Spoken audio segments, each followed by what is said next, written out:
بسم اللہ الرحمن الرحیم۔ خاتینوں حضرات، ایمان کی نگری میں آپ کو خوش آمدید کہتے ہیں۔ ناظرین گرامی، خدائی کا دعویٰ کرنے والا اور اپنی الگ جنت بنانے والا شداد، جس نے 12 سال میں جنت تیار کی، اور جب وہ اپنی جنت میں داخل ہونے لگا تو اسرائیل علیہ السلام نے اس کی روح کیسے قبض کی۔ آج کا یہ واقعہ تذکرۃ الانبیاء کتاب سے لیا گیا ہے۔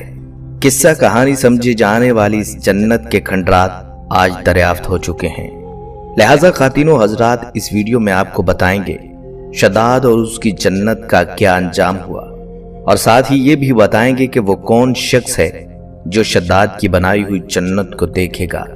یہ جنت کہاں ہے، کیسی ہے؟ خواتینوں حضرات، اس بدبخت شداد کا مکمل واقعہ سن کر آپ کی آنکھوں میں آنسو اتر آئیں گے، کیونکہ شداد کی قسم پرسی اور بے چارگی پر ملک الموت کو بھی 2 مرتبہ ترس آیا۔ قرآن پاک میں بھی شداد کی اس جنت کا ذکر ہے، بلکہ نبی کریم صلی اللہ علیہ وآلہ وسلم نے بھی پیش گوئی کی تھی کہ میری امت کا ایک شخص اپنے اونٹ کی تلاش میں اس شہر تک پہنچے گا۔ ناظرین گرامی، قوم عاد سے صرف 2 بادشاہ بہت جاہ و جلال والے ہوئے۔ وہ دونوں بھائی تھے، انہی میں ایک کا نام شدید تھا جو بڑا تھا، اور دوسرے کا نام شداد تھا جو اس کے بعد تخت نشین ہوا۔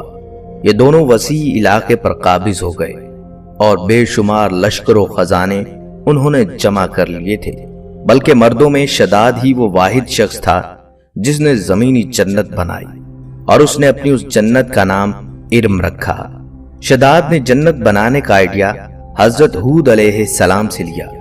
حضرت ہود علیہ السلام نے جب اللہ پاک کی عبادت کا پیغام شداد کو پہنچایا تو شداد نے یہ الفاظ کہے کہ میرے پاس دولت بھی ہے، عزت بھی ہے، شہرت بھی ہے، خدا کی عبادت کر کے میں کیا کروں گا؟ شداد نے اپنے بھائی شدید کے بعد سلطنت کی رونق و کمال کو عروج تک پہنچایا۔ دنیا کے کئی بادشاہ اس کے باج گزار تھے۔ اس دور میں کسی بادشاہ میں اتنی جرت اور طاقت نہیں تھی کہ اس کا مقابلہ کر سکے۔ اس تسلط اور غلبہ نے اس کو اتنا مغرور اور متکبر کر دیا کہ اس نے خدائی کا دعویٰ کر دیا۔ اس وقت کے علماء کرام جو سابقہ انبیاء کے علوم کے وارث تھے، اسے بہت سمجھایا اور اسے اللہ کے عذاب سے ڈرایا۔ وہ کہنے لگا جو حکومت و دولت اور عزت اس کو اب حاصل ہے، اس سے زیادہ اللہ کی عبادت کرنے سے کیا ہوگا؟ جو کوئی کسی کی خدمت اور اطاعت کرتا ہے، یا تو عزت و منصب کی ترقی کے لیے کرتا ہے یا دولت کے لیے، مجھے تو یہ سب کچھ حاصل ہے، مجھے کیا ضرورت کہ میں کسی کی عبادت کروں؟ سمجھانے والوں نے یہ بھی کہا یہ حکومت و دولت ایک فانی چیز ہے، جبکہ اللہ کی اطاعت میں اخروی نجات اور جنت کا حصول ہے، جو دنیا کی ہر دولت سے بہتر اور زیادہ قیمتی ہے۔ اس نے پوچھا یہ جنت کیسی ہوتی ہے، اس کی تعریف اور خوبی بتاؤ۔ نصیحت کرنے والوں نے جنت کی وہ صفات جو انبیاء کرام کی تعلیمات کے ذریعے ان کو معلوم ہوئی تھی اس کے سامنے بیان کی، تو اس نے کہا مجھے اس جنت کی ضرورت نہیں، ایسی جنت تو میں خود ہی دنیا میں بنا سکتا ہوں۔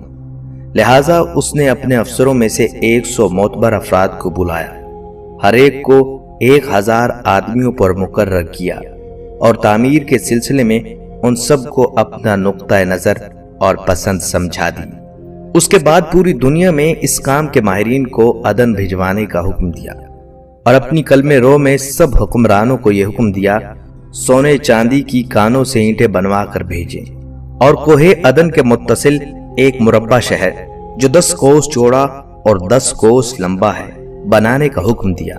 اس کی بنیادیں اتنی گہری کھدوائیں کہ پانی کے قریب پہنچا دیں، پھر ان بنیادوں کو سنگ سلیمانی سے بھروا دیا۔ جب بنیادیں بھر کر زمین کے برابر ہو گئیں تو ان پر سونے چاندی کی اینٹوں کی دیواریں چنی گئیں۔ ان دیواروں کی بلندی اس زمانے کے گز کے حساب سے 100 گز مقرر کی گئی۔ جب سورج نکلتا تو اس کی چمک سے دیواروں پر نگاہ نہیں ٹھہرتی تھی۔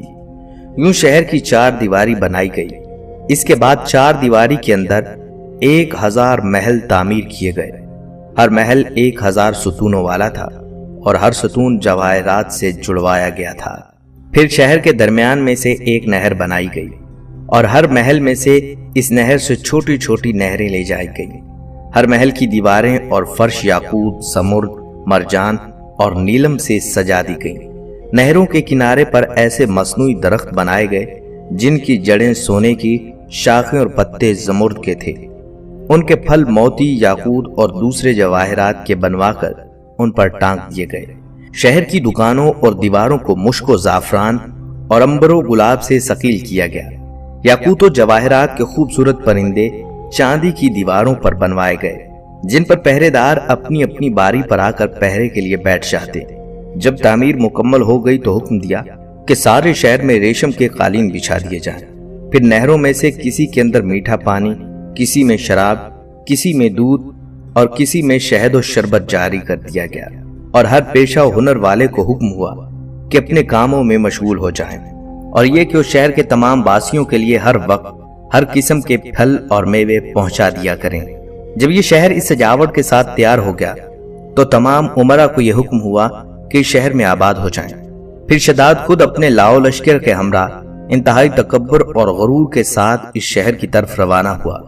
بعض علماء و مصلحین کو بھی ساتھ لیا اور راستے بھر ان سے ٹھٹھا اور تمسخر کرتے ہوئے ان سے کہتا رہا، ایسی جنت کے لیے تم مجھے کسی اور کے آگے جھکنے اور ذلیل ہونے کا کہہ رہے تھے، میری قدرت اور دولت تم نے دیکھ لی۔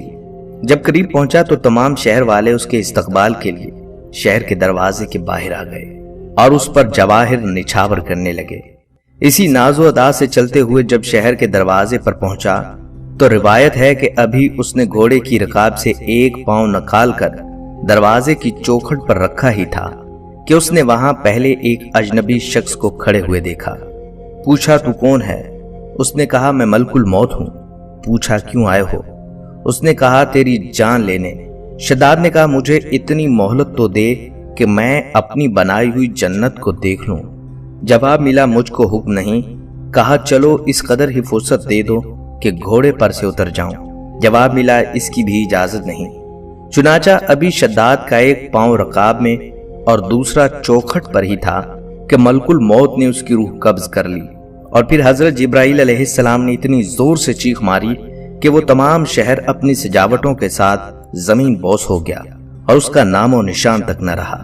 قرآن پاک کی سورہ فجر میں اس کا ذکر اس طرح ہوا ہے کہ وہ جو ارم تھے بڑے ستونوں والے، اور شہروں سے اس کی مانند کوئی شہر شاندار نہ تھا، اس کے لشکر کے ہلاک ہو جانے کے بعد وہ شہر بھی لوگوں کی نگاہ سے اوجھل کر دیا گیا، مگر کبھی کبھی رات کے وقت عدن اور اس کے ارد گرد کے لوگوں کو اس کی کچھ روشنی اور جھلک نظر آ جاتی ہے۔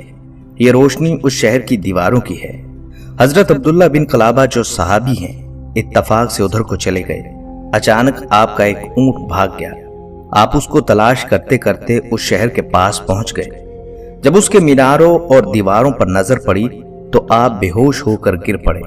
جب ہوش آیا تو سوچنے لگے کہ اس شہر کی صورتحال تو ویسی ہی ہے جیسی نبی کریم صلی اللہ علیہ وآلہ وسلم نے ہم سے شداد کی جنت کے بارے میں بیان فرمائی تھی۔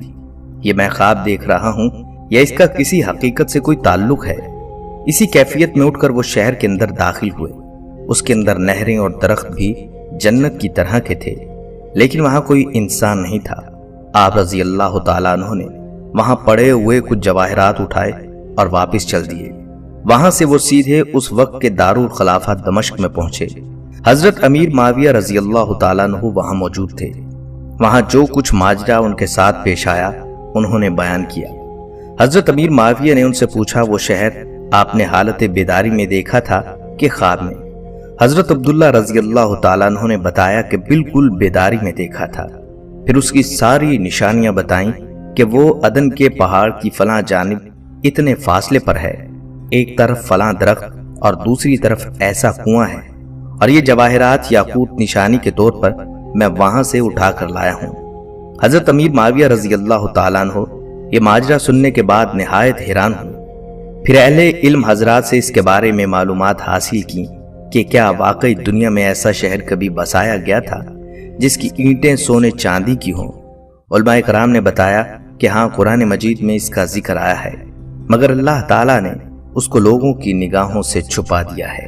خواتین و حضرات، مال و دولت کے غرور اور گھمنڈ میں سرکشی اور تکبر نہ کریں، بلکہ ہمیشہ دل میں خوف خدا رکھ کر تواضع اور انکساری کو اپنی عادت بنائیں اور جہاں تک ہو سکے اپنی زندگی میں اچھے اعمال کرتے رہیں۔